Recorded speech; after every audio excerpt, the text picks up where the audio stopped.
Maison de la Jeunesse et de la Citoyenneté. Je rappelle que la Maison de la Jeunesse et de la Citoyenneté de Bunkiling est une maison parmi 46 maisons que le président de la République a bien voulu mettre gracieusement à la disposition des jeunes de notre pays. Donc c'est une infrastructure moderne qui est dotée d'un joyau architectural qui permettra effectivement aux jeunes de pouvoir faire leurs activités, aussi bien des activités sportives, des activités aussi de discussion, des activités récréatives, etc. Donc c'est un important programme et le président de la République l'a doté d'un financement de près de 40 milliards. Donc c'est une excellente chose. Nous remercions le président de la République et nous lui disons que nous sommes très contents et très fiers donc, de faire partie de la génération Macky Sall. Et la génération Macky Sall aujourd'hui est marquée par cette infrastructure parce que tout le monde sait que les CEDEPS ont été l'œuvre du président Abdou Diouf, les foyers des jeunes ont été l'œuvre du président Senghor et Abdoulaye Wade aussi a essayé avec l'espace jeune. Mais les maisons de la jeunesse, un financement de 1 milliard, n'ont rien à voir avec ces infrastructures-là. Donc le président de la République mérite notre reconnaissance, donc mérite aussi notre soutien. Chaque maison de la jeunesse coûte 1 milliard de francs CFA. Donc ça, il faut le faire marquer pour montrer quand même l'ampleur de l'ambition du président de la République vis-à-vis de sa jeunesse, la jeunesse sénégalaise. Déjà, on a commencé les travaux, je pense, depuis 1 mois. Donc normalement, d'ici 6 à 7 mois, le président de la République pourra effectivement revenir ici à Bunkiling pour inaugurer ce joyau. Et je rappelle que sur les 46 départements, on a démarré les travaux au moins sur 38. Donc ça, quand même, c'est un effort incommensurable et je tenais, au nom du président de la République, au nom du Premier ministre, je tenais à féliciter l'entrepreneur qui, il faut le rappeler, est un Sénégalais bon teint.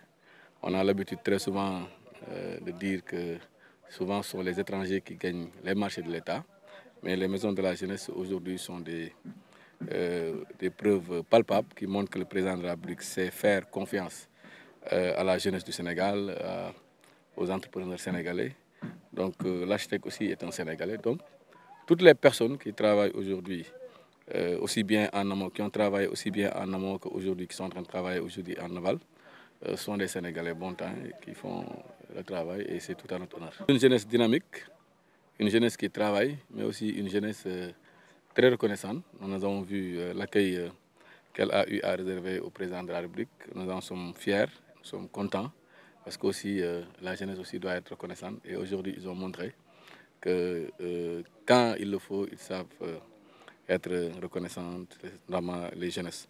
C'est les jeunesses ouvrières, les jeunesses paysannes, mais aussi les jeunesses des associations fêtières, notamment les conseils départementaux de jeunesse, les conseils communaux de jeunesse, mais aussi les présidents de conseils régionaux de jeunesse. Donc nous sommes très contents et très fiers de leur comportement parce qu'on n'a pas vu l'ombre d'un brassard rouge et nous savons effectivement qu'il y a encore des difficultés. Mais ils ont, hier, dans le cadre de Djoko Ndawi, avec Djoko Agmaki, ils ont quand même pu présenter leur département en insistant certes sur les efforts qui ont été faits par le gouvernement, mais aussi en sollicitant le président de la République pour qu'il puisse solutionner les autres problèmes auxquels leur département est confronté. Tout le monde me connaît, j'aime les interactions, j'aime les discussions. Maintenant, quelles que soient les plateformes, que ce soit les plateformes sur les réseaux sociaux ou bien de manière informelle discuter avec les jeunes, quand même, ça c'est moi, quoi. Donc ce n'est pas une innovation. Moi je pense que les jeunes ont besoin d'être écoutés, les jeunes ont aussi besoin d'être entendus. Et moi je suis très disponible et je sais que les jeunes aussi rivalisent quand même d'initiatives. Et donc à chaque fois que tu discutes avec les jeunes, tu as toujours la possibilité de pouvoir améliorer ta vision des choses. Et ils sont très prompts à te proposer des solutions qui peuvent effectivement rendre les choses beaucoup plus rapides parfois. Bon, parfois aussi les projets, ils peuvent proposer des choses qui peuvent te permettre, en tout cas, en résumé, de t'améliorer. Donc moi, je discute souvent avec eux. Parfois, c'est un peu tendu parce que, bon, c'est normal, surtout avec nos amis de l'opposition, mais je pense que c'est le minimum que nous devons faire, c'est être à l'écoute de la jeunesse. Et c'est ce que le président de la République nous a demandé de faire. Bon, j'essaie de m'y employer et je pense que c'est une bonne chose.